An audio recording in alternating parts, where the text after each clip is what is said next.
Hola, bienvenidos. Mi nombre es María José Navarrete Vergara. Soy licenciada en nutrición y educadora en diabetes. Tengo trabajando con personas que viven con diabetes desde hace ya 8 años.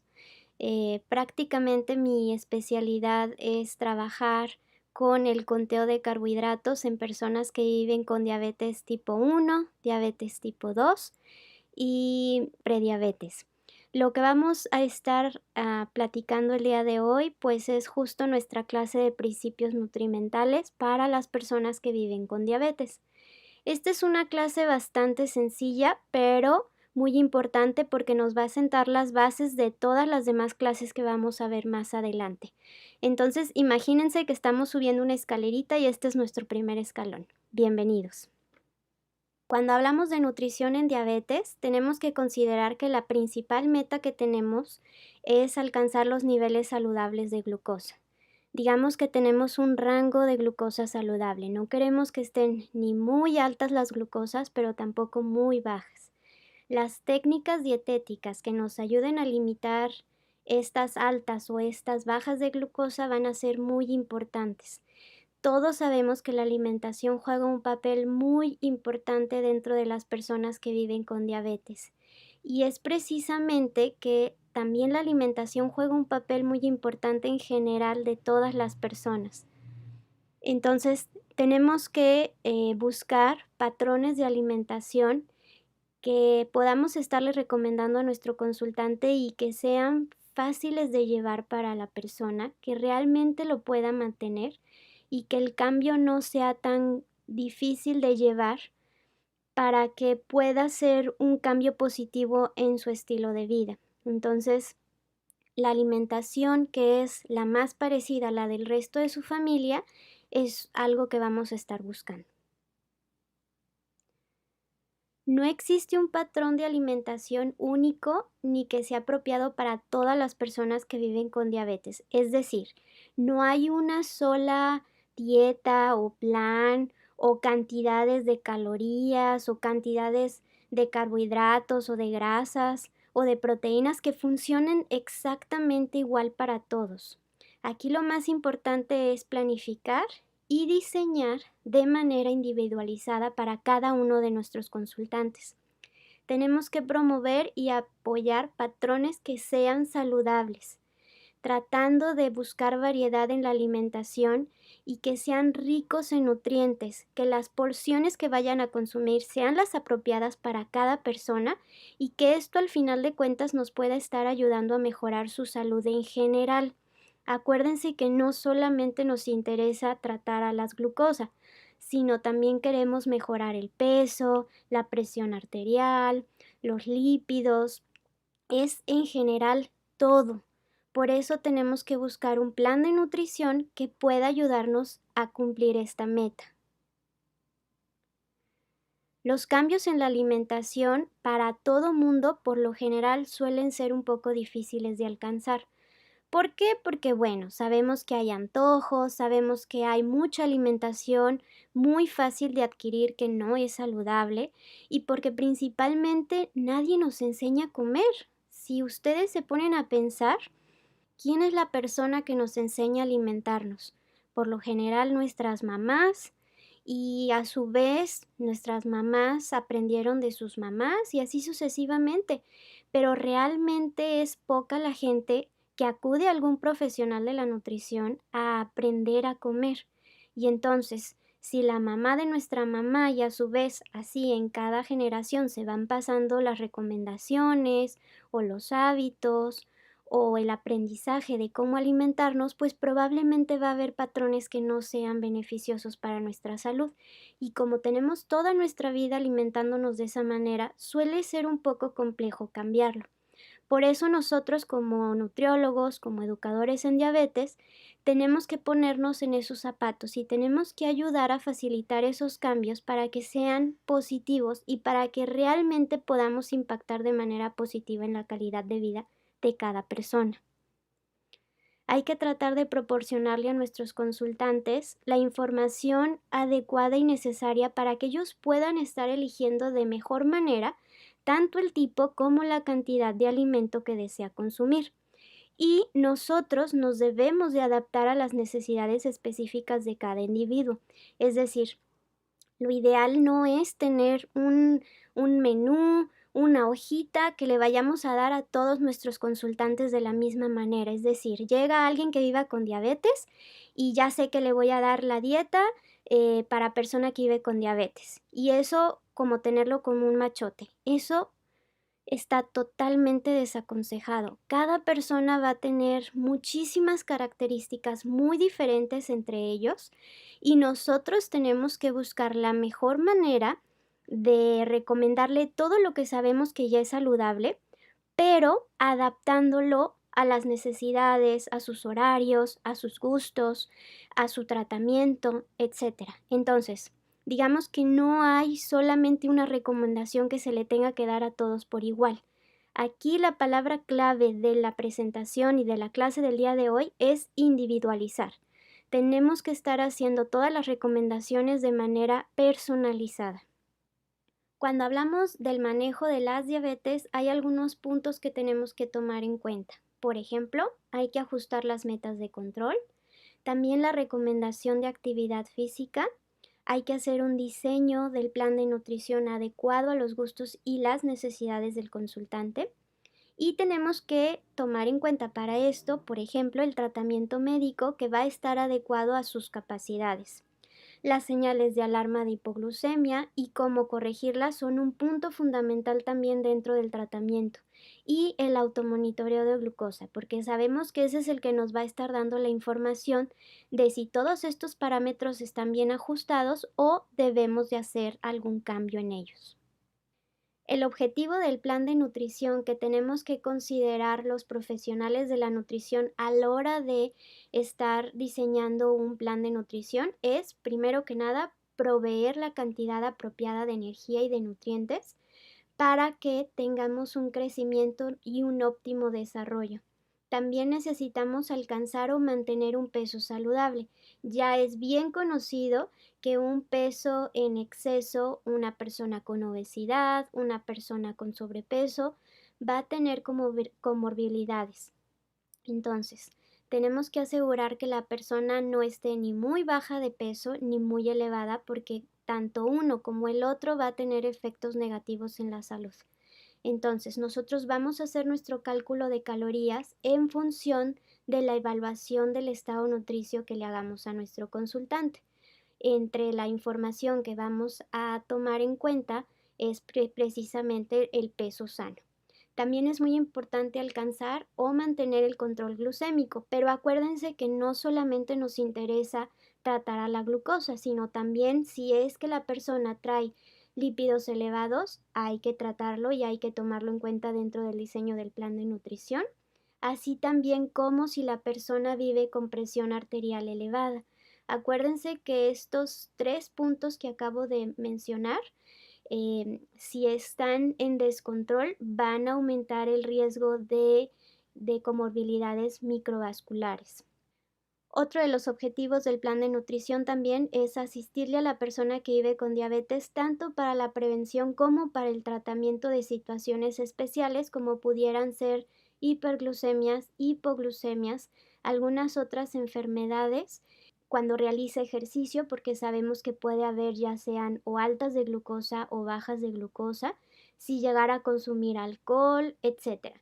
Sabemos que hay muchos factores que pueden determinar que las glucosas puedan estar subiendo o bajando demasiado. Entonces, todos estos que impactan a la glucosa se tienen que considerar dentro de las consultas de nutrición y de educación en diabetes para ir dándole la información al consultante de cómo ir manejando estas diferentes situaciones y que quizás va a tener que hacer ajustes en su tratamiento. Preservar el bienestar social y psicológico también es muy importante.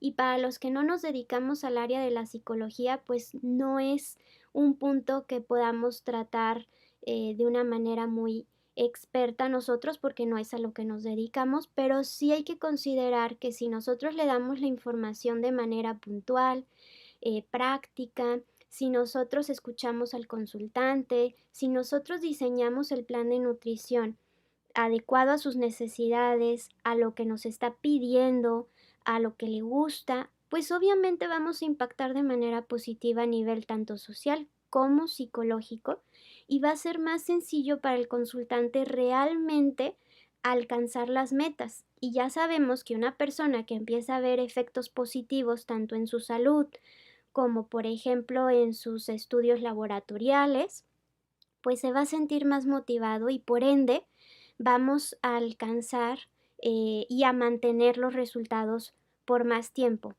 Y pueden llegar a ser ya cambios de hábitos, que es lo que estamos buscando, que todo lo que vayamos recomendando pueda quedarse de tal manera para que impacte el resto de su vida de manera positiva a su salud. Estas son las metas saludables para una persona que vive con diabetes. Aquí podemos considerar muchas recomendaciones diferentes en base a diferentes instituciones o asociaciones. Lo más importante es que si vamos a trabajar en equipo, es decir, yo como nutrióloga, si trabajo con un doctor endocrinólogo, con un diabetólogo, con un cardiólogo, con psicología, lo ideal es que todos hablemos el mismo idioma. Entonces, tratar de trabajar con las mismas metas es algo muy importante.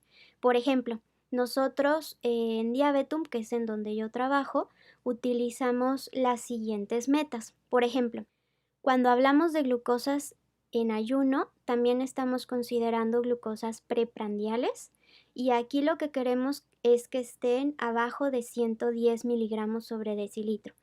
Nuestro corte para hipoglucemia serían 70 miligramos sobre decilitro, entonces esto es lo que les recomendamos a nuestros consultantes, entre 70 y 110 miligramos sobre decilitro. Las glucosas postprandiales, por ejemplo, las vamos a considerar 2 horas después de algún tiempo de comida y consideramos las 2 horas a partir del primer bocado que se dio. Entonces, la meta de esta glucosa sería menor o igual a 140 miligramos sobre decilitro. La hemoglobina glucosilada que consideramos para un buen control es alrededor de 6 o menos, 6,5% sería la recomendación. En cuanto a tensión arterial, estaríamos hablando igual o menor a 130 sobre 80. Colesterol total, buscaríamos 200 o menos. Triglicéridos 150 o menos. Y en colesterol HDL, que ya saben que es el que se considera como bueno, para mujeres por arriba de 50 miligramos sobre decilitro y para hombres por arriba de 40. Acuérdense que esto tiene mucho que ver con el ejercicio. Si les llega algún consultante con HDL bajito, probablemente estén haciendo poca actividad física, hay que reforzar eso. El colesterol LDL, que es el que se conoce normalmente como malo, estaríamos hablando que la recomendación es por debajo o igual a 100 miligramos sobre decilitro. En cuanto a la microalbúmina, aquí la recomendación es que esté igual o por debajo a 30 miligramos en una orina de 24 horas. Sin embargo, como hasta el momento les he estado comentando, siempre hay que personalizar y las metas no son una excepción. ¿Por qué? Por ejemplo, si mi consultante es un adulto mayor, quizás la recomendación de la hemoglobina glucosilada no va a ser de 6,5, sobre todo si hay mucho riesgo de hipoglucemia. Quizás en un adulto mayor busquemos un 8%, un 7,5%. Va a depender mucho de la situación de cada persona. Igual, por ejemplo, si tengo un consultante que no puede realizar actividad física, pues quizás el HDL vamos a tener que dejarlo pues no en las cantidades que vienen aquí recomendadas, porque no es una persona que se pueda mover quizás y que no va a poder alcanzar las metas. En fin, así con todos los parámetros, hay que tomar en cuenta que va a haber situaciones que quizás no vayan a ser las mejores cantidades estas que vienen por escrito. Por eso les menciono, siempre hay que trabajar en equipo y en base con quien trabajemos hay que hablar el mismo idioma. Esto es muy, muy importante. A continuación les voy a hablar de algunos de los factores que son necesarios para que podamos diseñar el plan de nutrición. Como les he estado mencionando hasta el momento, lo más importante de todo esto es centrarnos en individualizar o en personalizar el plan de nutrición. Precisamente por eso tenemos que conocer algunos de estos datos que les voy a estar mencionando. De ser posible, todos. Sexo, edad, etnia, parámetros antropométricos y bioquímicos. Acuérdense que cuando hablamos de parámetros antropométricos estamos hablando del peso, la talla, cintura, cadera, si tenemos oportunidad de tener porcentajes de grasa, de músculo, de agua, todo eso es necesario para que podamos hacer la evaluación de nuestro consultante. Y bueno, los parámetros bioquímicos, pues ya saben, glucosa, colesterol, triglicéridos, presión arterial, etcétera. La presencia de complicaciones o algunas otras enfermedades, ya sean asociadas a la diabetes o que nada tengan que ver, también es muy importante para nosotros tomarlo en cuenta y poder saber si tenemos que hacer algún cambio o alguna recomendación específica propia de este padecimiento. Su estatus físico, cognitivo y funcional, claro que también son importantes porque de esto va a depender mucho las recomendaciones y cómo es que le vamos a hablar a nuestro consultante. Acuérdense que si nosotros hablamos desde un punto de vista muy técnico o con muchos términos que nuestro consultante no entienda, probablemente eso va a ser una barrera para que nos podamos entender y para que realmente pueda llevar a cabo todas las recomendaciones que les estamos dando. Entonces, esto es importante, saber a qué se dedica el consultante, si está en función de sus habilidades cognitivas, para poder idear la mejor manera en la que le vamos a estructurar su plan de nutrición y cómo es que se los vamos a estar explicando. El tipo de tratamiento es un parámetro fundamental porque no es lo mismo que el consultante que vive con diabetes esté con medicamentos orales, a que esté con insulina y con cuál insulina, por ejemplo. Cuál es la dosis que está utilizando, cuáles son los tiempos en los que lo está usando. Todo esto es sumamente importante para poder tomar decisiones clave. Por ejemplo, le voy a recomendar colaciones o no, le voy a recomendar cuántas porciones de carbohidrato, en fin, mucho tiene que ver de lo que vamos a hacer dependiendo del tratamiento de cada consultante. La actividad física que realiza y su profesión o su trabajo también nos va a ayudar a tener más datos para poder diseñar de una mejor manera su plan de nutrición. De nada va a servir que yo esté recomendando muchas colaciones, por ejemplo, si la profesión de mi consultante no le da tiempo o no le permite estar comiendo a cada ratito. Son pequeños ejemplos, si ustedes quieren, muy tontos, que pueden parecer lógicos, pero de todas maneras es importante siempre tomarlos en consideración porque eso nos va a ayudar a tener un mejor resultado a largo plazo y, como les digo, que realmente se pueda mantener. La actividad física y la profesión del consultante también va a tener mucho que ver para que nosotros podamos diseñar el plan de nutrición en base a sus necesidades. Por ejemplo, si mi consultante tiene una profesión en la que no le da tiempo de consumir colaciones, de nada va a servir que yo le esté dando las colaciones si ni siquiera tiempo tiene. Entonces, todos estos puntos son muy importantes, parecieran muy lógicos y muy a lo mejor tontos, pero en realidad son de suma importancia que nosotros conozcamos lo más que podamos de nuestro consultante para que las recomendaciones que vayamos a dar realmente sean fáciles de llevar o que se puedan poner en práctica en su día a día sin que esto pueda determinar que sea un fracaso el plan de nutrición. No sé si les ha pasado, pero a mí en consulta hay muchas veces que me llegan consultantes que me platican que ya han ido con otros nutriólogos o nutriólogas y de repente me empiezan a comentar de que no, es que, por ejemplo, la nutrióloga con la que fui, pues realmente solamente me daba ciertos alimentos que pues son muy caros y no tengo acceso a estarlos consumiendo, o me daban una dieta muy diferente que la del resto de mi familia y pues yo no puedo estar comprando ni cocinando para 2 platillos diferentes. Entonces, bueno, son esos pequeños detallitos que pueden significar en que realmente tengamos éxito con el plan o no.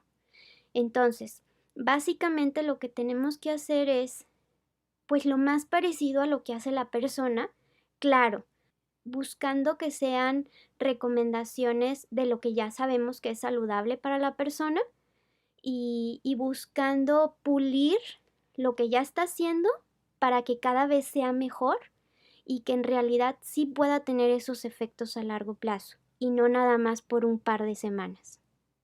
Las preferencias personales también es algo muy importante, ya les he estado mencionando este punto anteriormente, y es que imagínense que ustedes tienen un consultante que es súper aficionado a algún alimento en particular o alguna bebida, y si de un día para otro llegan con nosotros y nosotros lo quitamos así, de tajo, de un día para otro, sin considerar siquiera en disminuirlo poco a poco, o en platicar con la persona para ver de qué manera se puede llegar a sustituir con otro alimento, esto puede significar en el abandono del tratamiento. Entonces, yo no les digo que les den carta abierta y que obviamente les digan que sí a todo, pero sí es importante como poner en una balanza y ver qué es realmente importante para la persona y entonces buscar soluciones. Es decir, no sé, voy a poner un ejemplo que quizás ya han escuchado en otros lugares, el refresco. Si me llega un consultante que me dice, ¿sabes qué? Soy muy aficionado al refresco y yo ya sé que el refresco no le hace bien. Obviamente no le voy a recomendar que lo siga consumiendo. Le voy a decir, ¿sabes qué? No es lo más recomendado. Por esto, por esto, por esto. Le pongo como todas las características en la mesa, pero al final de cuentas la persona va a ser la que va a tomar la decisión y le voy a decir, ok, si deseas consumir el refresco, esto es la cantidad y esta es la equivalencia que tiene, por así decirlo. Entonces tú sabes si gastas tus porciones en eso. No es saludable, no es nutritivo y tiene efectos adversos, por ejemplo, para tus riñones. Entonces, de esa manera la persona tiene la opción de elegir. Y les voy a ser sincera, la gran mayoría de mis consultantes llega a un punto que me dice, ¿sabes qué?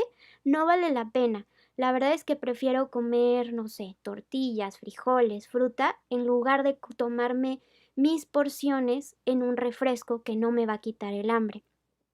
Y quizás habrá quien diga, va, yo me tomo mi refresco de vez en cuando y en esos casos hay que ir procurando que vayan disminuyendo las cantidades. Eso sí es un punto que se puede trabajar.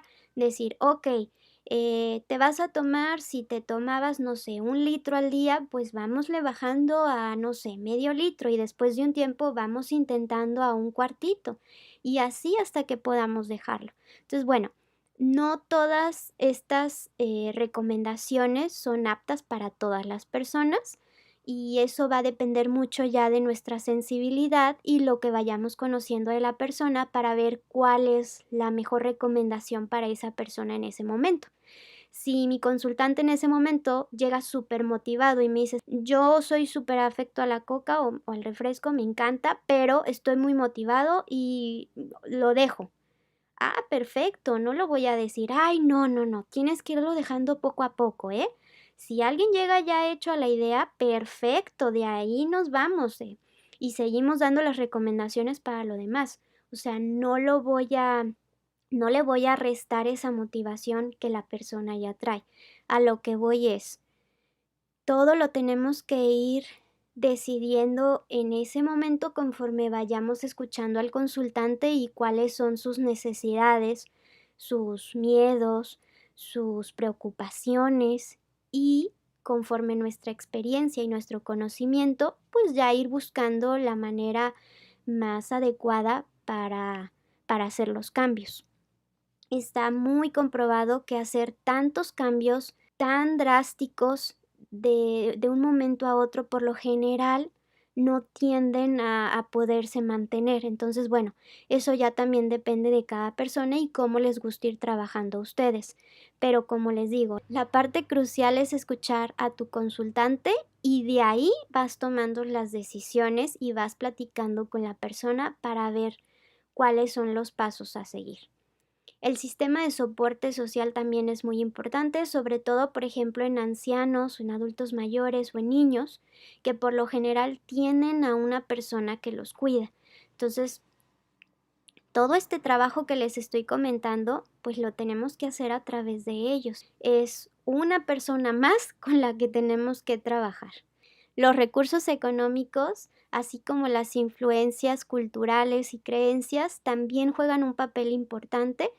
Ya sabemos que la alimentación pues va a variarse dependiendo de diferentes estados, de diferentes países, em, de el acceso que se tenga a ciertos alimentos. Hay diferentes áreas en donde va a ser más caro un alimento que otro. Entonces, bueno, todo eso lo tenemos que tomar en consideración.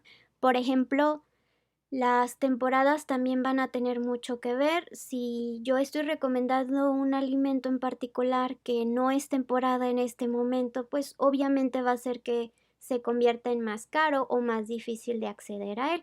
Entonces, bueno, puede parecer algo muy lógico, pero recuerden siempre tomar en cuenta todos estos puntos.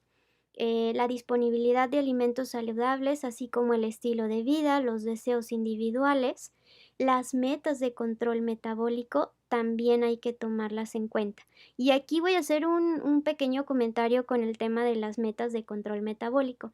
Yo les mencionaba unas diapositivas atrás las metas de control que queremos. Les mencionaba yo que hay que personalizarlas, pero también hay que ir considerando que van a llevar etapas. O sea, no es que si mi consultante llega en 14 de hemoglobina glucosilada, lo quiero en 6 para la próxima hemoglobina que se saque. Eso también hay que hacérselo conocer al consultante para que tenga paciencia y para que sepa que el cambio va a ser gradual. Entonces, si el consultante de 14 de hemoglobina glucosilada baja a 12, que es muy buen resultado, a lo mejor va a decir, chin, me dijeron que tiene que estar en 6,5 y yo estoy en 12, todavía me falta mucho. Y a veces no entienden que realmente el avance es muy positivo y que van por buen camino y a veces eso los desmotiva. Entonces esto también hay que comentárselos, que es poco a poco y que así es como debe de ser, que ese es el cambio natural que estamos esperando. Y bueno, también los conceptos erróneos, y esto pasa mucho cuando ya han conocido a otros profesionales de la nutrición o a otros médicos. Acuérdense que cada profesional de la salud pues tiene diferentes recomendaciones, diferentes metas, y hay muchas ocasiones en las que llegan con nosotros con ideas que a lo mejor o con conceptos que a lo mejor no son ni saludables ni adecuados. En mi caso y en mi experiencia, a mí me toca ver muchas personas que ya han acudido con otras nutriólogas o nutriólogos y que llegan con mucho miedo a las frutas. Y me dicen, ¿sabes qué? Es que no, el plátano, el mango, la sandía, no, es que me dijeron que no podía comer el arroz. Y entonces, como mi especialidad es el conteo de carbohidratos, ahí es yo donde ya les intento explicar que en ciertas cantidades sí se puede, les doy sus equivalencias y bueno, ahí ya tengo que hacer yo un trabajo de educación, pero me pasa muy seguido que la gente llega con muchos miedos a ciertos alimentos. Y hay algunos que sí, que está bien, que sí son poco saludables para el cuerpo, pero hay muchos que no. Entonces ahí es un trabajo y un reto que tenemos nosotros para poder irle dando esa seguridad a la persona de que puede comer de todo, de que puede disfrutar de los alimentos, pero siempre y cuando que tengamos una cantidad adecuada para ellos. La distribución de nutrientes, este es un apartado muy interesante. Yo sé que a los que somos nutriólogos nos gusta que nos den una formulita, ¿no? Que nos digan, ok, persona que vive con diabetes tiene que comer esta cantidad de calorías, esta de carbohidratos, esta de proteínas, esta de grasa, porque es a lo que nos acostumbramos. Normalmente en la escuela así es, estamos esperando como una secuencia, una fórmula, algo a lo que nos podamos nosotros ajustar para poder hacer el plan de nutrición.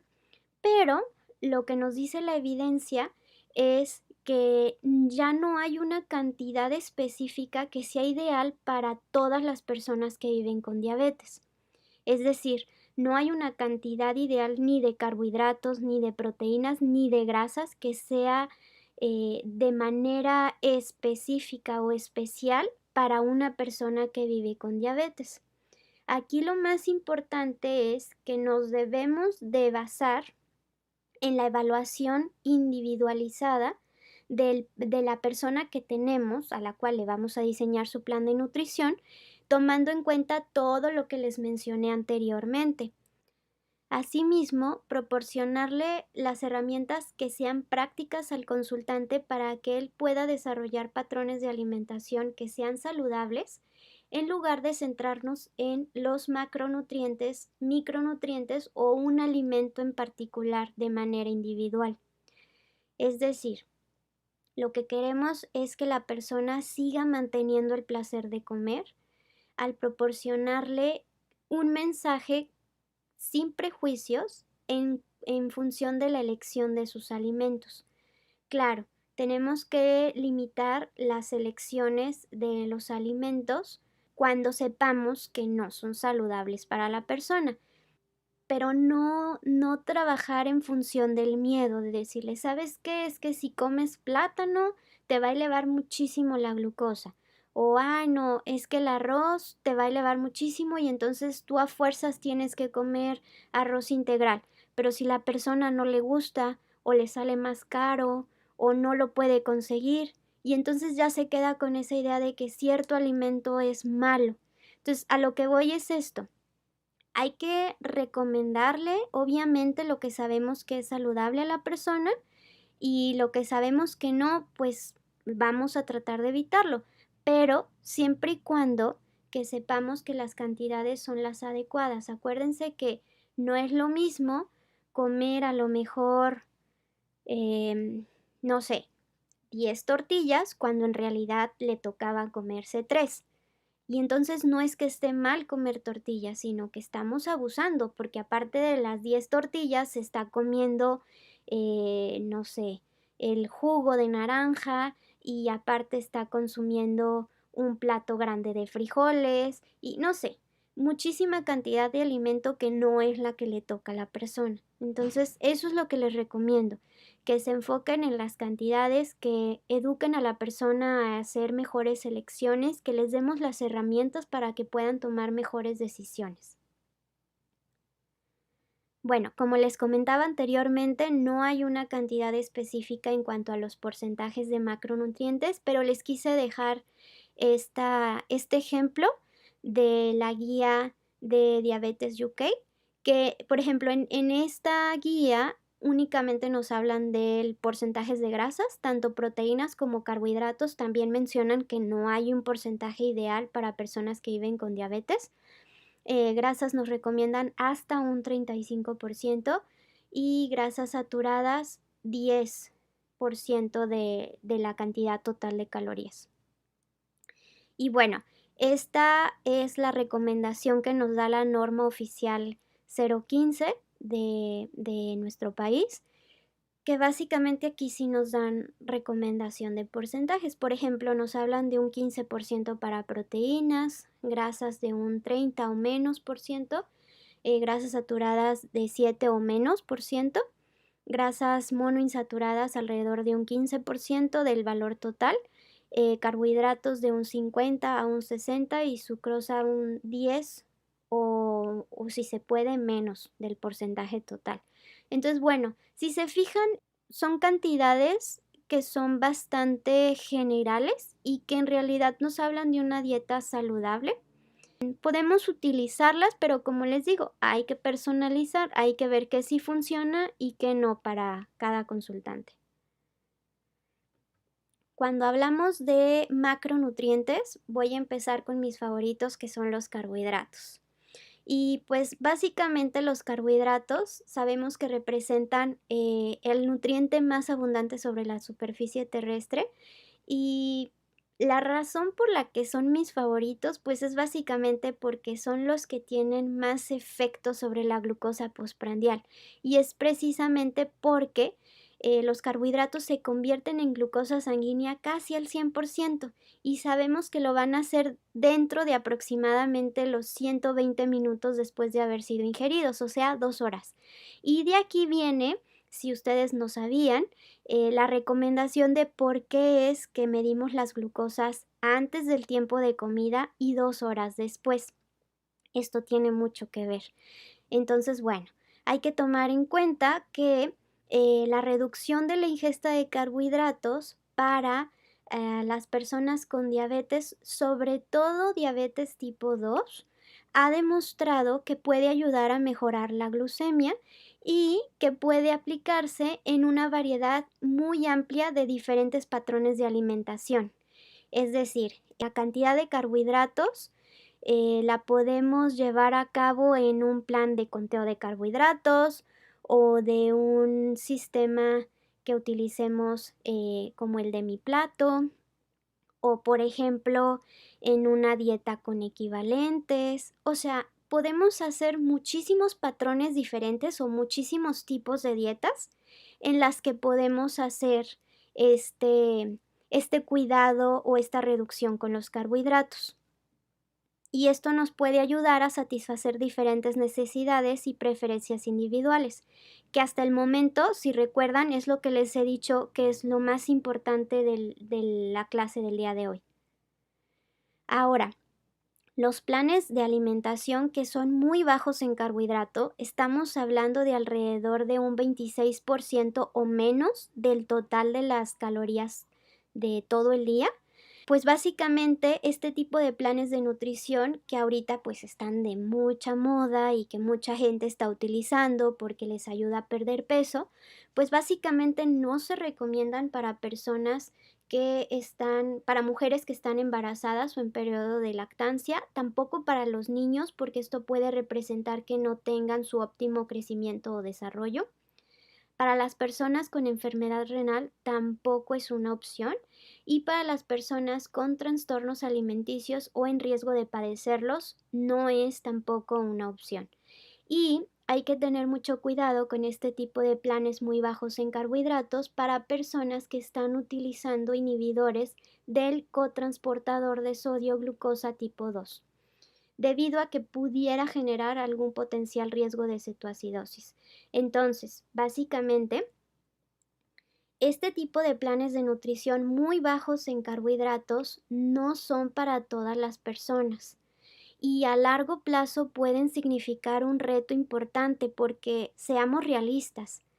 Una dieta con un 26% nada más de carbohidrato o un 30%, estamos hablando de que son muy poquitas porciones de carbohidratos y en realidad es bastante complejo llevar una alimentación así por mucho tiempo. Además, consideren que muchos alimentos que son muy saludables los estaríamos eliminando. Probablemente vamos a tener deficiencias de micronutrientes, quizás antioxidantes, quizás fibra, porque justamente estamos cortando frutas, cereales con fibra, probablemente lácteos. Entonces, hay que tomar en cuenta que aunque pueden ayudar a cierto grupo de la población, no es para todo mundo. De hecho, lo ideal más bien sería llevar un plan de nutrición que esté individualizado con una distribución de macronutrimientos que sea muy parecido a lo que ya estamos haciendo y que vaya de acuerdo a nuestras preferencias personales, precisamente para que podamos aumentar la probabilidad de que se mantenga a largo plazo. Entonces, básicamente, como resumen, aunque es una opción y a algunas personas les puede ayudar a bajar bastante los carbohidratos, no es la opción para todo el mundo ni para largo plazo.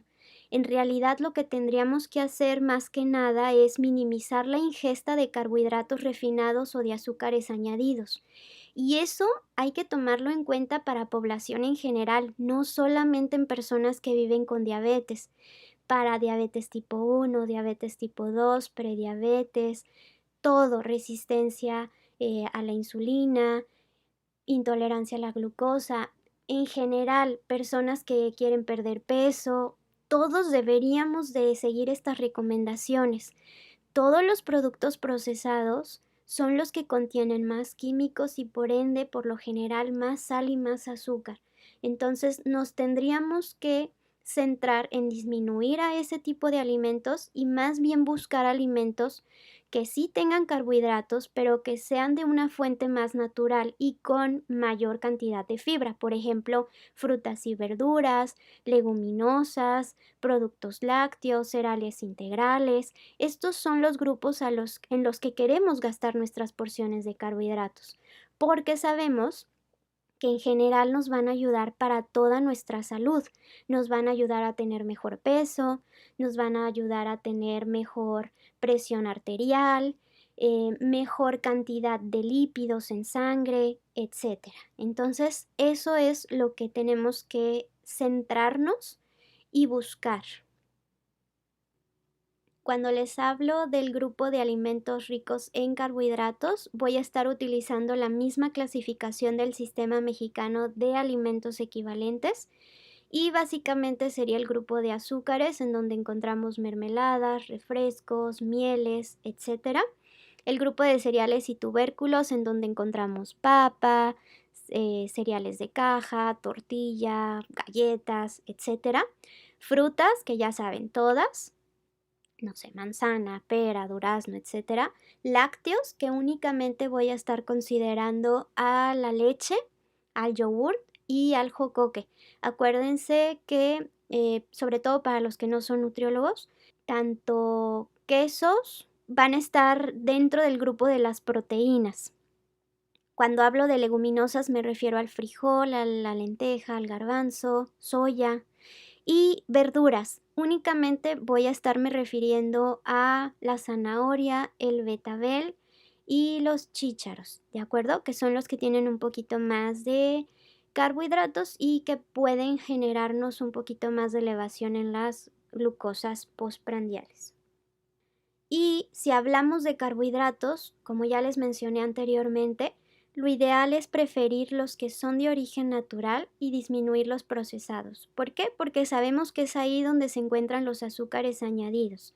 Azúcares simples que se van a ir a nuestro torrente sanguíneo, a elevar nuestra glucosa, a convertirse en grasa y que realmente no hay muchos nutrientes o que no hay mucha fibra dentro de esos productos. Entonces, vamos a tratar de disminuir a los productos que, que son procesados, que van a tener conservadores, químicos y demás.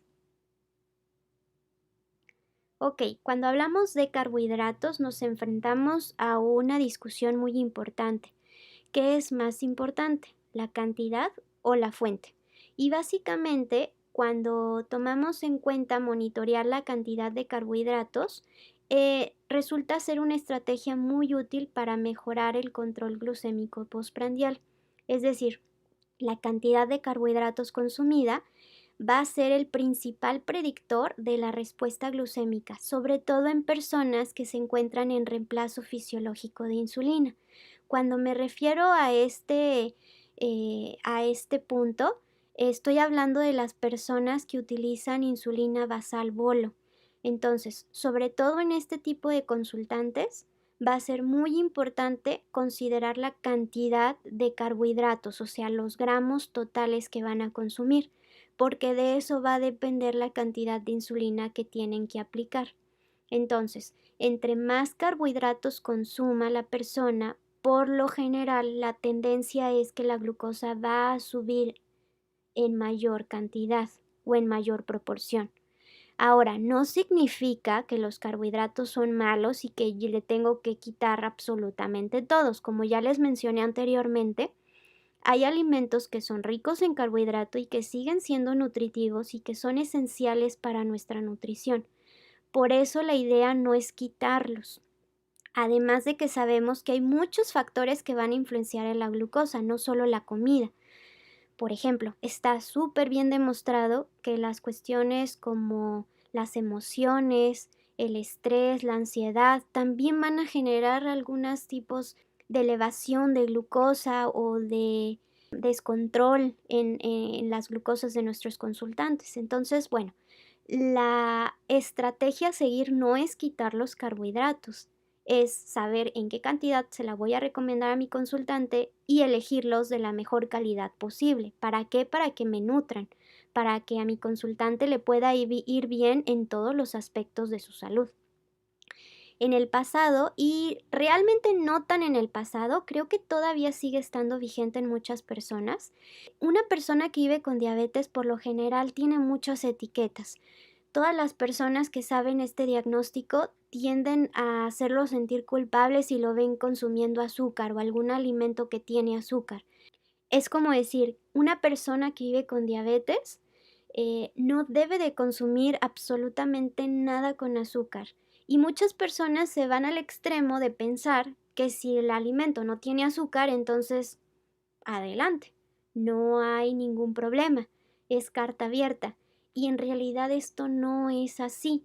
Sabemos que incluso de lo más sano que pueden llegar a ser las frutas, necesitamos llevar una cantidad adecuada y no podemos tampoco abusar. Ni todo es blanco ni todo es negro. O sea, ni vamos a satanizar completamente a lo que tiene azúcar, pero tampoco vamos a comer libremente lo que no la tiene. Siempre es importante llevar un balance. Entonces, no les digo que los alimentos con azúcar son positivos o son buenos o los vamos a recomendar. Acuérdense que siempre hay que contabilizar las porciones y siempre hay que llevar una cantidad en cuanto a las calorías para poder determinar si el alimento se puede considerar, puede entrar dentro del plan de nutrición. Obviamente, si voy a recomendar algo con un poco de más azúcar, pues quizás va a haber otras cosas que van a disminuir, pero todo es una balanza. Si yo calculo mis calorías totales y veo que me ajusta y la persona quiere consumir, por ejemplo, un pan dulce, pues veo de qué manera puedo recomendarle o qué tipo de pan puede ser una opción más saludable para la persona. En fin, el punto es que hay opciones y esas opciones las podemos ir buscando e identificar cuál es la mejor para la persona o para nuestro consultante.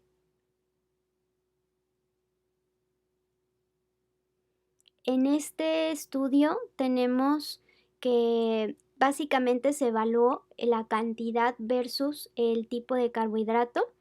Y lo que encontramos es que la cantidad total de carbohidratos consumidos es un fuerte predictor para la respuesta glucémica, que era lo que yo les mencionaba anteriormente.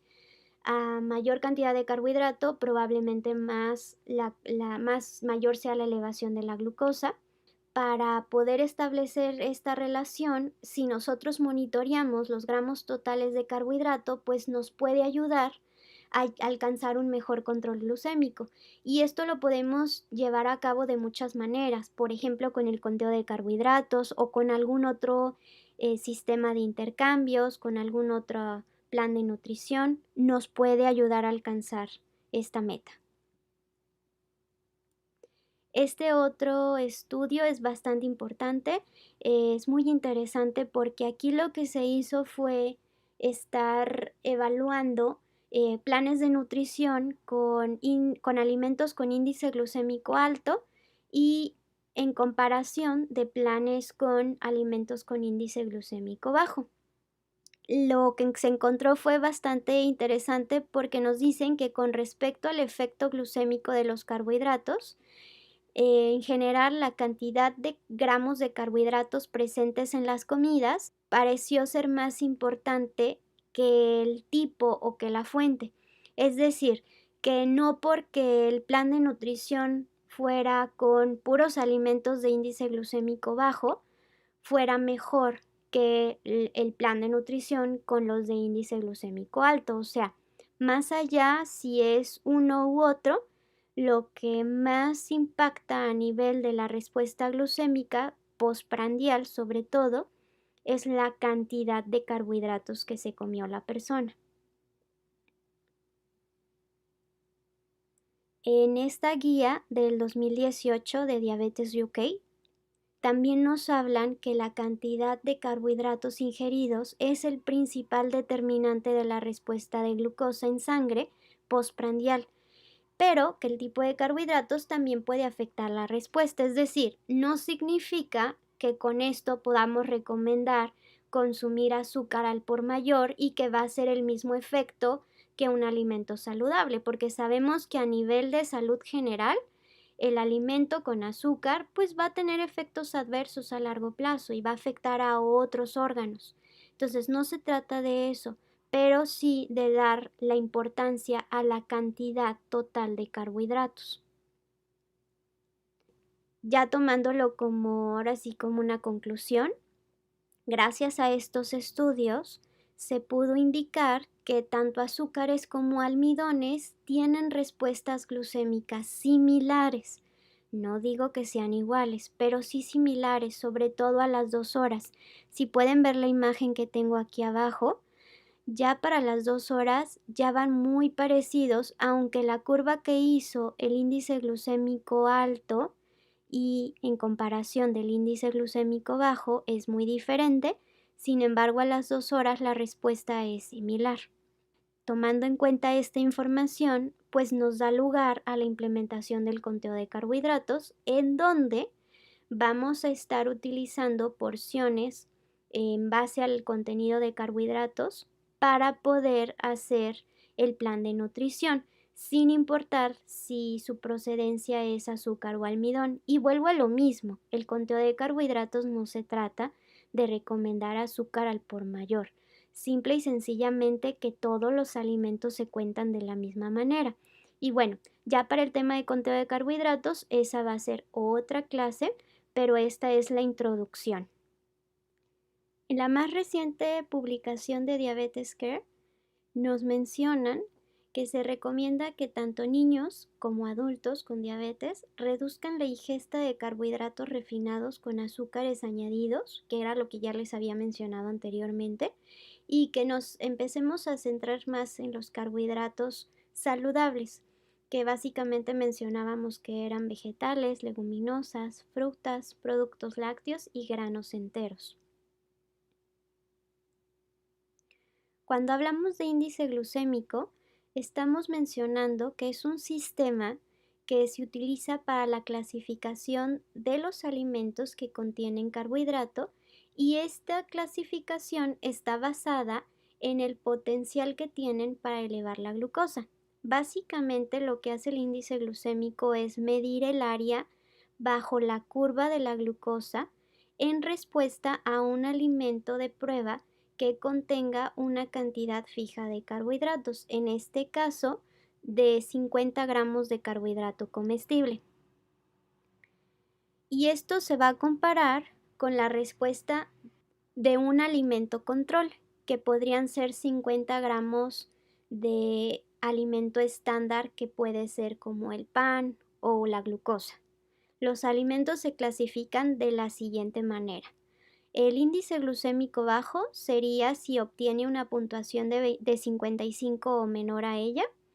El índice glucémico medio es de 55 a 69 y el alto es por arriba de 70. Que para esto existen muchas tablas de alimentación en donde nos manejan esta clasificación. También cuando hablamos de índice glucémico surge otro concepto, que es la carga glucémica, que es básicamente calculada por el índice glucémico y la cantidad de carbohidratos de cada comida. Con la información de esto llegamos a una cantidad en donde si el producto obtiene 10 o menor a él, es de baja carga glucémica. Media carga glucémica sería una puntuación de 11 a 19 y alta sería por arriba de 20. Dentro también de la última publicación de Diabetes Care nos mencionan que el uso de índice glucémico y carga glucémica resulta algo compleja para los consultantes, y la respuesta puede ser muy diferente tanto en variedades como en mezcla de alimentos, así como también de persona en persona. Y de hecho algunos estudios no demuestran mucha mejoría al llevar este tipo de planes de alimentación. Algunos de ellos muestran una disminución de alrededor de 0,15 a 0,5 de reducción de hemoglobina glucosilada, y esto sin tomar en cuenta la ingesta de fibra. En la publicación de Diabetes UK del 2018, también nos mencionan que las dietas con índice glucémico bajo han mostrado una reducción muy mínima de hemoglobina glucosilada, alrededor de 1,5, y que estos estudios se han realizado prácticamente en personas que viven con diabetes tipo 2. Es decir, no hay mucha información con respecto a las personas que viven con diabetes tipo 1. Y en algunos otros estudios no han mostrado resultados significativos como para poder recomendar el índice glucémico bajo como una estrategia mejor que otras. Entonces, si consideramos que es un sistema que es complicado y que puede llegar a disminuir muchísimo la variedad de los alimentos de los cuales se puede elegir, porque si queremos llevar un plan de nutrición de puros alimentos de índice glucémico bajo y medio, estamos hablando que nos va a quitar muchos alimentos que se encuentran dentro de la lista de los alimentos de índice glucémico alto. Por eso es que disminuimos la variedad. Puede llegar a ser costoso precisamente porque se van a elegir solamente ciertos alimentos, y además el índice glucémico puede verse afectado por muchísimas situaciones. Por ejemplo, la mezcla de alimentos, el tipo de almidón, si hay fibra o no en el alimento, si se cocinó, cómo se cocinó, la temperatura a la que fue cocinado, su forma física, si es molido, picado, en puré, etc., la madurez, el método con el cual se elaboró el producto final y la variedad. O sea, en resumen, estamos hablando de que es un sistema complejo que va a variar por muchas situaciones, y además no hay un resultado significativo con mejoría de los niveles de glucosa. Entonces, ¿para qué nos complicamos tanto si el resultado no va a ser muy bueno o si no vamos a tener muchos avances con la hemoglobina glucosilada? De todas maneras, hay que considerar que puede haber consultantes que sean candidatos a elegir este tipo de plan de nutrición. Sin embargo, en general se considera que no hay tantos resultados tan buenos como para elegir este sistema. Ustedes ya tendrán que determinar si para lo que están buscando o para cierto consultante pueda ser una opción adecuada a seguir.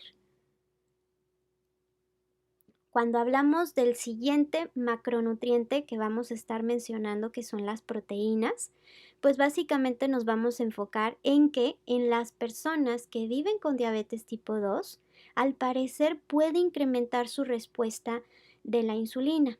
Ojo, únicamente en diabetes tipo 2. Y bueno, si tomamos en cuenta que puede incrementar la respuesta de la insulina, es muy importante que los alimentos que tienen carbohidrato y un alto contenido en proteína no deben de utilizarse tanto para tratar como para prevenir hipoglucemias. ¿Por qué? Porque estamos mencionando que puede mejorar la respuesta a la insulina. Entonces, obviamente esto puede generar que impactemos más en bajar la glucosa. Por ejemplo, la leche, las nueces, no sería recomendable tanto para tratar la hipoglucemia o para prevenirla por esta situación. Estoy hablando de diabetes tipo 2. Es necesario hacer ajustes en la cantidad de proteína que va a consumir una persona si es que también tiene enfermedad renal crónica. Sabemos que dependiendo del estadio en el que se encuentre, hay diferentes necesidades de las cantidades que tenemos que proporcionar. Entonces, si tu consultante, aparte de diabetes, tiene enfermedad renal crónica, tienes que considerar eso para el ajuste de proteínas y de calorías en total. Hablar de proteínas en cuanto a los grupos de alimentos que lo contienen, también me estoy refiriendo a la clasificación del Sistema Mexicano de Alimentos Equivalentes. Entonces, dentro del grupo de proteínas estamos hablando de cualquier carne de cualquier animal, res, cerdo, pollo, borrego, chivo, etcétera. Todas entran aquí. Huevo es otro de los alimentos que también entran dentro del grupo de las proteínas, así como el jamón, pescado, quesos y salchicha. Recordemos que el jamón y la salchicha, así como otros embutidos, son alimentos que contienen grandes cantidades de sodio. Entonces, no es aconsejable que se utilicen en la población en general. Hay que ser muy cuidadosos con las cantidades que vamos a utilizar de estos productos, porque si nuestro consultante vive también con hipertensión, ya sabemos que tenemos que cuidar también la cantidad de sodio que hay que consumir. Aunque el jamón no eleve la glucosa, por ejemplo, no significa que puede ser un alimento que esté recomendándose para estarlo utilizando en grandes cantidades. Hay que buscar, por ejemplo, opciones con menos sodio, quizás opciones más naturales como la pechuga de pavo, por ejemplo. Yo trato de ser muy cuidadosa con la recomendación de estos productos. Tiendo a recomendarle a mis consultantes que mejor los eviten en la medida que les sea posible. Ya depende de cada uno de ustedes cómo hacer esta recomendación. Lo que sí les quiero mencionar es que la salchicha en muchas marcas añaden algo de almidones en este producto, entonces hay ocasiones en las que la salchicha sí puede elevar la glucosa. Yo les recomiendo hacer una lectura de etiquetas para saber si ese producto en particular que quieren recomendar o que alguno de sus consultantes va a consumir puede llegar a tener un impacto importante sobre su glucosa. Hay que tratar de preferir proteínas magras, es decir, las proteínas que tienen menor cantidad de grasa. Por ejemplo, los quesos podemos recomendar panela, podemos recomendar a lo mejor requesón en lugar de un queso manchego o un asadero o un Oaxaca, que suelen ser quesos que tienen más cantidad de grasa. Obviamente, al momento de hacer el cálculo de calorías, ustedes pueden identificar si pueden hacer esa recomendación. Yo les diría que si su consultante, aparte de diabetes, tiene dislipidemia, esta es una recomendación que pueden cuidar para poder ayudar a que bajen ese exceso de colesterol. Cuando hablamos de grasas, lo más importante aquí es reducir las grasas saturadas. Sabemos que entre más grasas saturadas se consuma, más elevación de colesterol y de colesterol LDL vamos a tener. Hay que procurar reemplazarla con grasas monoinsaturadas que nos van a ayudar a reducir el riesgo de enfermedades cardiovasculares. Es decir, no significa que no queramos darle nada de grasa a nuestro consultante. Simplemente queremos darle más grasas buenas que grasas malas. Más o menos reemplazar el 5% de la energía de grasas saturadas por grasas monoinsaturadas puede llegar a mejorar la respuesta a la insulina en personas que tienen resistencia a la insulina o diabetes tipo 2. Acuérdense que tanto la resistencia a la insulina como diabetes tipo 2, por lo general hay una elevación del peso de la persona y por ende hay más grasa corporal. Entonces, estos son dos puntos en particular que tienen mucho que ver en que la glucosa se pueda desfasar y esté más elevada. Entre mejor esté el peso de la persona o del consultante, eso nos va a ayudar a disminuir mucho su resistencia a la insulina. Y particularmente hablando de los alimentos que tienen menos grasa saturada, eso también nos va a estar ayudando porque lo que vamos a hacer es dar grasa tanto poliinsaturada como monoinsaturada, que eso representa alimentos más saludables y si lo llevamos a cabo en la cantidad de calorías adecuadas, pues vamos a ver un efecto en general de mejoría de la persona. Entonces, aquí sí el tipo de grasa es más importante que la cantidad. Y no es que la cantidad no importe, pero si vamos a tomar en cuenta la relación que hay del riesgo de enfermedades cardiovasculares y el control metabólico, sí es muy importante tratar de elegir grasas saludables para disminuir o mitigar estos riesgos. La grasa saturada se sabe que es el principal determinante de la elevación del colesterol LDL y por ende de las enfermedades cardiovasculares. Entonces, básicamente lo que queremos es dar la cantidad de grasa que necesita la persona, pero sobre todo que en su mayoría sean grasas buenas. Cuando hablamos de grasas, también voy a estar utilizando la misma clasificación del Sistema Mexicano de Equivalentes y las grasas que vamos a estar recomendando son los aceites, el aguacate y las oleaginosas, como lo son cacahuates, almendras, nueces, etc. Crema, mayonesa, chorizo y tocino y mantequilla serían grasas con mayor contenido de grasas saturadas y es que esas son las que vamos a tratar de consumir en menor proporción porque vamos a preferir grasas monoinsaturadas y poliinsaturadas.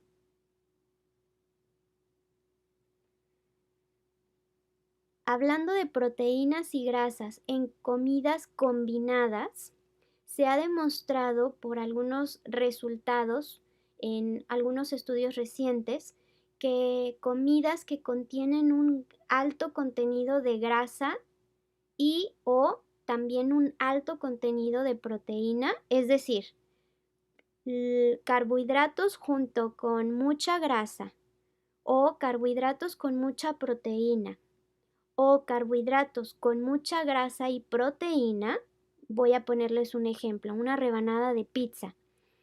Es un carbohidrato, tiene bastante grasa y también contiene proteína. Entonces, un alimento así mixto que contiene los tres grupos de alimentos y que contiene bastante grasa y proteína, puede generar que la respuesta de la glucosa de la persona, sobre todo la estamos hablando de la respuesta postprandial, o sea, la de las 2 horas, puede generar diferentes respuestas. Por lo general se ve que la elevación de la glucosa tiende a ser un poco más lenta. En lugar de ver que la glucosa se elevó a, no sé, a las 2 horas, se extiende a unas 3 horas. Ahora, esto no va a ser igual en todas las personas, puede ser sumamente diferente en cada persona. Sobre todo esto va para las personas que utilizan insulina en basal bolo. ¿Se acuerdan que les mencionaba el reemplazo fisiológico de insulina? Bueno, una persona con reemplazo fisiológico de insulina tiene que ser muy cautelosa para aumentar la dosis de insulina en este tipo de comidas, porque como les mencionaba, no hay una respuesta que sea exactamente igual para todos, ni que funcione el mismo ajuste para todas las personas. Básicamente, el automonitoreo y el que la persona vaya conociendo su respuesta a estos alimentos es lo que nos puede ir dando la pauta de cómo ir haciendo estos ajustes de mejor manera sin generar después una hiperglucemia o una hipoglucemia. Entonces, básicamente no hay una fórmula que funcione exactamente igual para todos. Es mucho enfoque de irse conociendo cada persona y el automonitoreo de glucosas, sobre todo postprandiales, es muy importante para poder identificar si los ajustes fueron adecuados y si no, para una ocasión futura, pues ir haciendo los cambios que se requieren. Ahora vamos a hablar de las colaciones.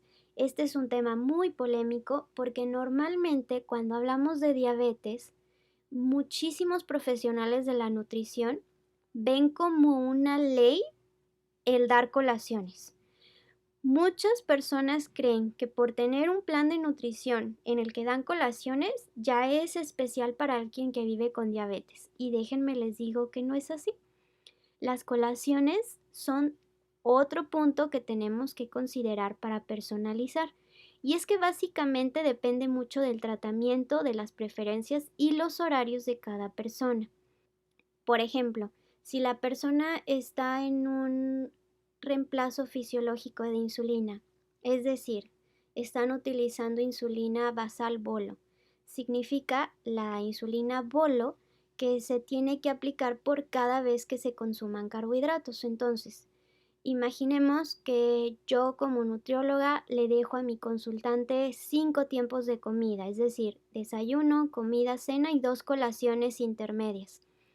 Y la persona se tiene que poner insulina cada vez que consume carbohidratos. Si yo dejo colaciones con carbohidratos, se tendría que poner insulina en la mañana con su desayuno, después en la colación, luego en la comida, otra vez en su colación y otra vez en la cena, más la insulina basal. Tenemos un total de 6 dosis de insulina, que en realidad no es que le haga mal a la persona, pero sí sale más caro porque obviamente se va a utilizar más cantidad de insulina y también puede llegar a ser pues más fastidioso para la persona porque son más piquetes. Entonces, aquí es donde tenemos que poner en perspectiva si realmente es necesario o no. Hay algunos tipos de insulina, como NPH, por ejemplo, que su pico de acción suele ser a media mañana, por ejemplo, y es un horario en el que no están consumiendo alimentos. En ese caso, quizás sí es una oportunidad para poner una colación con carbohidratos porque sabemos que por la misma acción de la insulina y sus tiempos puede generar una hipoglucemia. Entonces ahí sí es oportuno porque me va a ayudar a prevenir la hipoglucemia. Pero en el primer ejemplo que les di, imagínense, de 4 dosis que necesitaría, una por cada tiempo de comida y la insulina basal, irme hasta 6 dosis es bastante la diferencia. Hay que ser muy conscientes y hay que realmente evaluar si es necesario o no dar la colación. Ahora, si alguna de mis consultantes me dice, ¿sabes qué? Yo no estoy acostumbrada a comer colaciones, no me gustan, no tengo tiempo, tampoco las tengo que dar por fuerzas. Hay que considerar cada punto para poder determinar si sí las damos o no las damos y si las vamos a dar, si tienen o no carbohidratos. Ejemplo, en el plan de nutrición con conteo de carbohidratos podríamos llegar a recomendar las colaciones sin carbohidratos, para que en el caso del ejemplo que les mencioné de la persona que se tendría que inyectar por las colaciones, pues si le doy algo sin carbohidratos, ya no sería necesario que se tenga que inyectar por ello. Entonces, esa es una opción. En resumen, hay que personalizar su uso. Voy a hablarles también al respecto del sodio, ya que es bastante importante considerar que el exceso de sodio nos puede acarrear problemas con la presión arterial y aumenta también el riesgo del daño renal. La recomendación para personas que viven con diabetes es alrededor de 2.300 miligramos de sodio al día, que normalmente la recomendación para población en general suele ser de 2.500, entonces no hay mucha diferencia. Aquí hay que considerar que los productos que más sodio tienen son los que se encuentran dentro del grupo de los embutidos, los enlatados, los alimentos procesados, porque acuérdense que el sodio ayuda como un conservador. Entonces, este tipo de alimentos que tienen que tener una vida de caducidad muy amplia, pues utilizan grandes cantidades de sodio porque les ayuda a, como les digo, a que dure más tiempo el producto, pero también potencializa mucho los sabores. Entonces, y no es costoso utilizarlo. Entonces, a los fabricantes les es muy útil el sodio. Los refrescos también tienen gran cantidad de sodio. Entonces, realmente en general los productos procesados. Lo ideal es que para que las personas que viven con diabetes y público en general logremos esta meta de sodio, pues tenemos que tratar de evitar este tipo de alimentos y cuidar mucho la cantidad de sal que le vamos a poner en nuestros alimentos. Lo malo es que estos alimentos que les menciono, los procesados, ya vienen con esa cantidad y no hay manera de podérselas retirar. Acuérdense que los productos que dicen tener menos cantidad de sodio no significa que tengan la cantidad adecuada, simplemente tienen menos que el producto estelar o que el producto regular. Si hablamos de micronutrientes y de suplementos, hasta ahora no hay evidencia científica que nos diga que hay un beneficio claro de la suplementación, ya sea a base de hierbas, de vitaminas o de minerales en las personas que viven con diabetes, si es que no se encuentra una deficiencia subyacente. Es decir, si no se demuestra que la persona que vive con diabetes tiene cierta deficiencia, no significa que si le damos un suplemento esto les vaya a ayudar. Además, tampoco hay pruebas de que puedan apoyar que si usamos de manera rutinaria algunas hierbas o micronutrientes como lo son el cromo, la vitamina D, la canela o el aloe vera, esto nos pueda mejorar el control de las glucosas en personas que viven con diabetes. Ahora, lo que sí se ha encontrado es que en personas que están medicadas con metformina, puede llegar a haber deficiencia de vitamina D. No significa que alguien con metformina tenga que usar ya de cajón la vitamina D.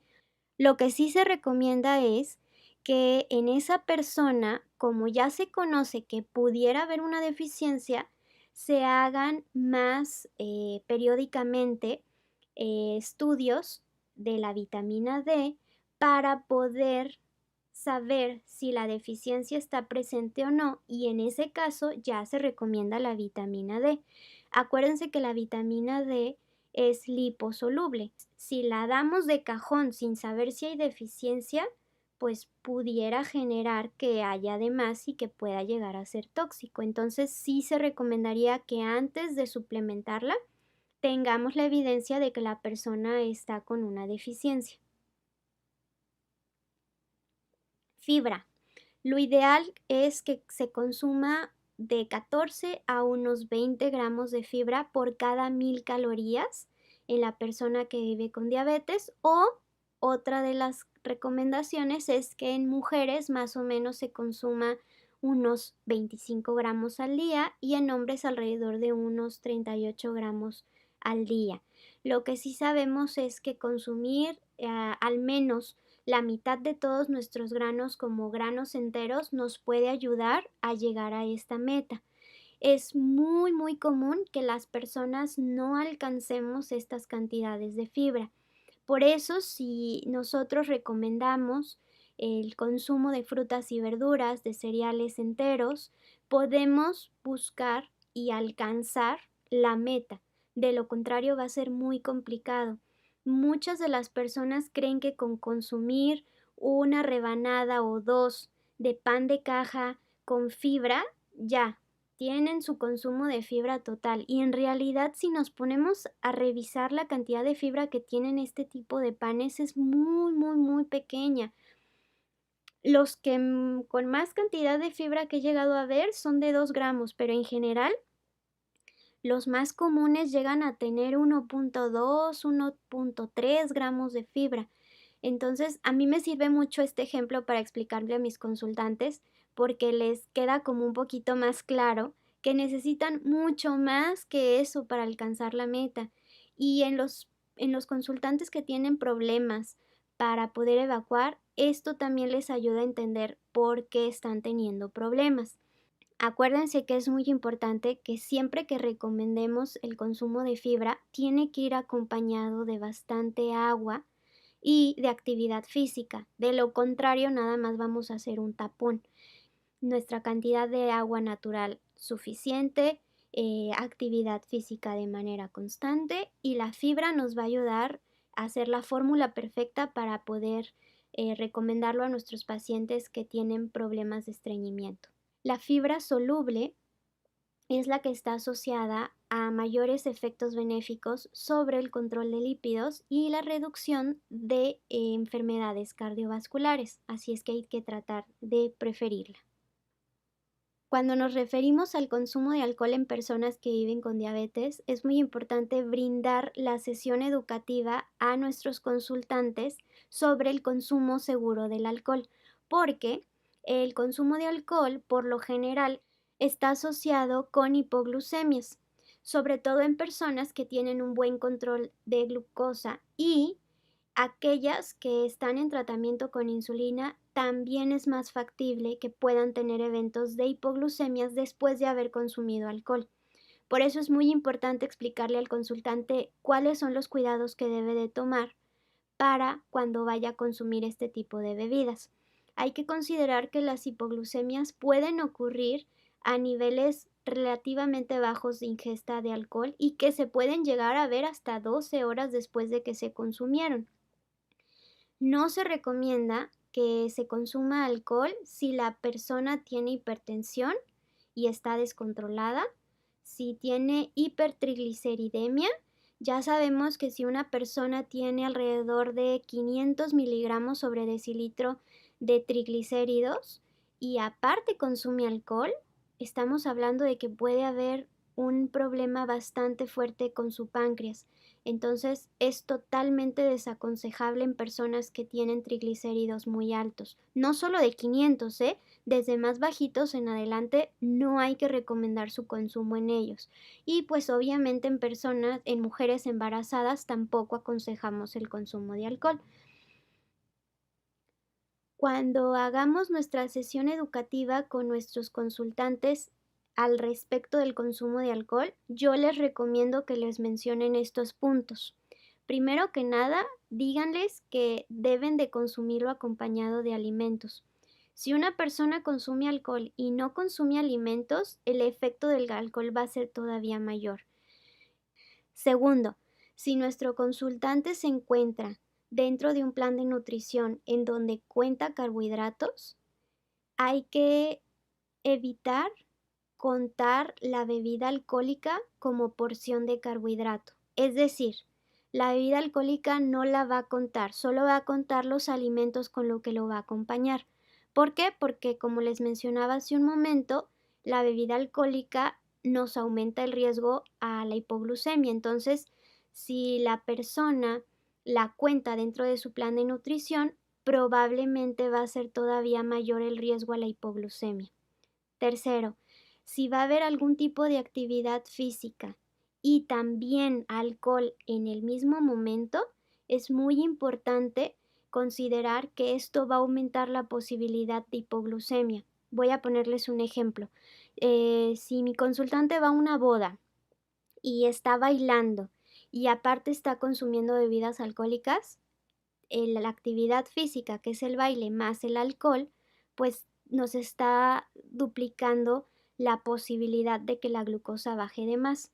Entonces, siempre es importante que si va a haber algún tipo de actividad física, aparte del alcohol, podamos utilizar alguna otra bebida que tenga carbohidratos como para hacer un pequeño colchón y que no haya una hipoglucemia.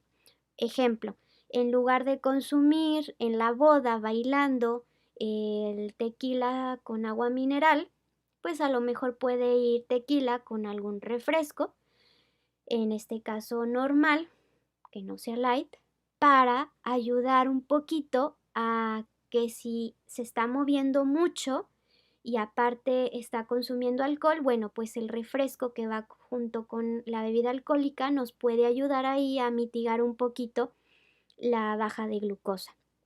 Obviamente cada persona puede tener una respuesta diferente, entonces ya será cuestión de ir conociendo a cada consultante para ver si les funcionan esas recomendaciones o se tiene que ajustar. También es muy importante aumentar la autovigilancia de glucosa capilar después de haber consumido las bebidas alcohólicas, porque sabemos que el efecto del alcohol se puede ver incluso hasta 12 horas después. Si estamos checando la glucosa, nos puede dar la información para poder hacer ajustes en el tratamiento o en la alimentación y prevenir una hipoglucemia. Es también importante cargar con tratamiento para hipoglucemia si es que sé que voy a consumir bebidas alcohólicas. Así como también va a ser muy importante que la persona que vive con diabetes le comente este tipo de efectos a las personas con las que se encuentra y cuáles son los pasos a seguir si es que tuviera una hipoglucemia, pues para que las personas que se encuentran en su entorno que serían las que en dado caso le pudieran ayudar si llegara a tener un evento severo de hipoglucemia, sepan los pasos a seguir. Puede parecer muy lógico para nosotros que estamos dentro del área de la salud, pero personas que nada tienen que ver muchas veces no saben qué se tiene que hacer si a una persona se le baja la glucosa. Imagínense que están viendo que su tratamiento es insulina y se le baja la glucosa y la persona no sabe absolutamente nada de diabetes, ni de hipoglucemia, ni de tratamientos. Y entonces se le hace fácil ponerle más insulina porque ve que ese es su tratamiento. Entonces, nunca den por sentado este tipo de situaciones que para nosotros son muy lógicas, pero en general para otras personas pueden pasar totalmente desapercibidas. Entonces, imaginemos un adolescente que sale con sus amigos y que consume bebidas alcohólicas, tiene que avisarle a sus amigos que puede bajar la glucosa y qué pasos tienen que hacer para ayudarle si es necesario. Las cantidades recomendadas de bebida alcohólica para mujer son aproximadamente de una bebida por día y para hombres alrededor de 2 bebidas al día. Esta es la cantidad para personas que viven con diabetes, pero también la cantidad en general para la población. Es muy importante aquí que le comenten a su consultante que las bebidas no se pueden acumular en un solo día. Entonces, no se vale que no tomen toda la semana y el fin de semana me tomo acumuladas las de toda la semana que no me había consumido. Ojo, eso no se vale. Y para hablar en términos más objetivos, cuando hablamos de una bebida nos estamos haciendo referencia a alrededor de 355 mililitros de cerveza, 150 mililitros de vino de mesa y alrededor de 45 mililitros de algún destilado. Ojo, no se recomienda consumir alcohol en exceso, obviamente, para nadie, pero hay que considerar que con todo esto que les mencioné, aún así, si se decide consumir en exceso, va a haber una ganancia de peso. Sabemos que las bebidas alcohólicas tienen calorías vacías, entonces eso significa que no son nutritivas, que el cuerpo no va a hacer algo bueno con ellas, simplemente se van a ir a guardar en forma de grasa.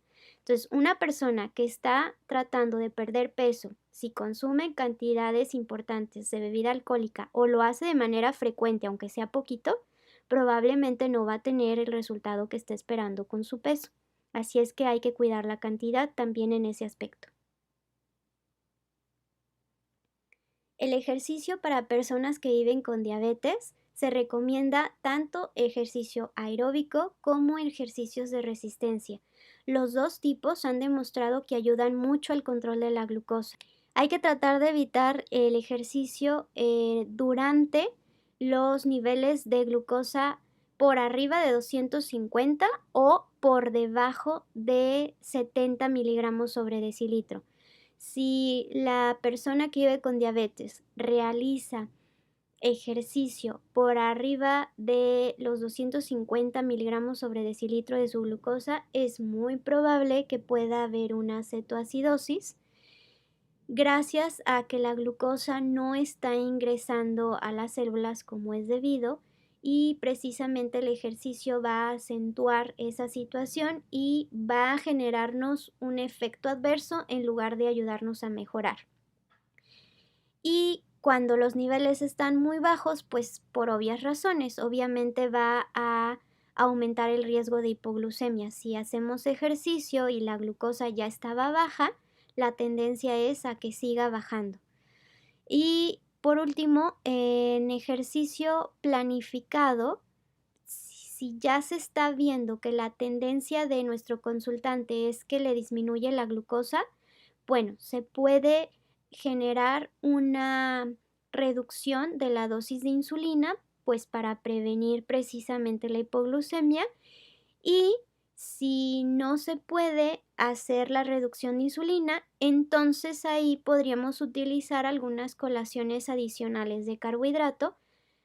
Cuando el ejercicio es planificado, lo ideal sería que se pueda reducir la dosis de insulina para poder prevenir una hipoglucemia.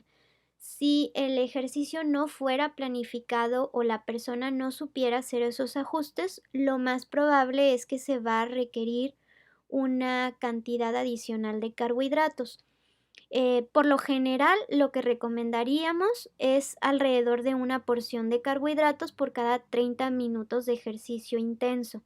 De nuevo, hay que personalizar, hay que ir viendo pues las necesidades del consultante. Obviamente, si tenemos un consultante que está haciendo ejercicio para perder peso y damos colaciones, pues no le vamos a ayudar mucho. Entonces, aquí más bien lo ideal sería ajustar la dosis de insulina.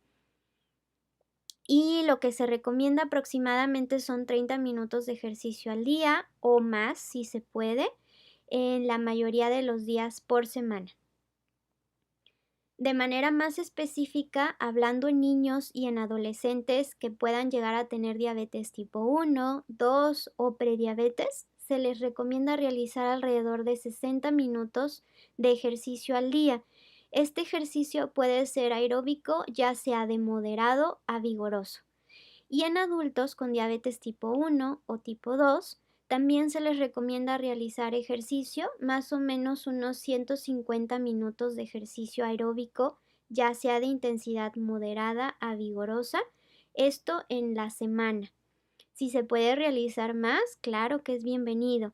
Y también se aconseja que durante esta semana se realicen alrededor de 2 a 3 sesiones de ejercicio de resistencia, tratando de que las sesiones no sean consecutivas, o sea, hay que dejar de descanso días de por medio. Y en personas que pasaran mucho tiempo sentadas, se debe aconsejar que se paren más o menos cada 30 minutos. Esto nos va a ayudar mucho a reducir riesgo cardiovascular.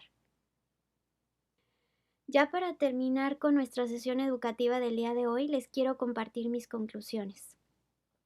Aunque nos encantaría a ustedes y a mí que existiera un plan de nutrición a prueba de errores, realmente no funciona de la misma manera para todas las personas.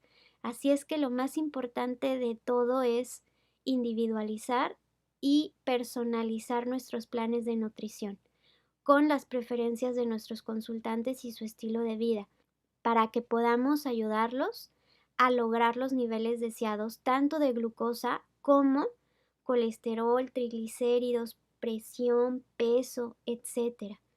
Acuérdense que la salud es integral y necesitamos avanzar y mejorar en todos estos aspectos para que la persona pueda mejorar su calidad de vida y la pueda mantener.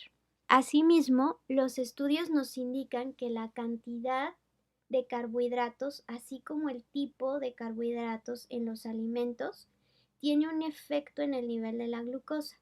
Sin embargo, también nos demostraron los estudios que en general la cantidad total de carbohidratos en un alimento que se vaya a consumir es un mejor indicador que, por ejemplo, el sistema del índice glucémico, sobre todo para poder predecir el efecto de la glucosa que se va a dar después de haber consumido ese alimento. Y bueno, esto es todo por mi parte. Muchas gracias por su atención.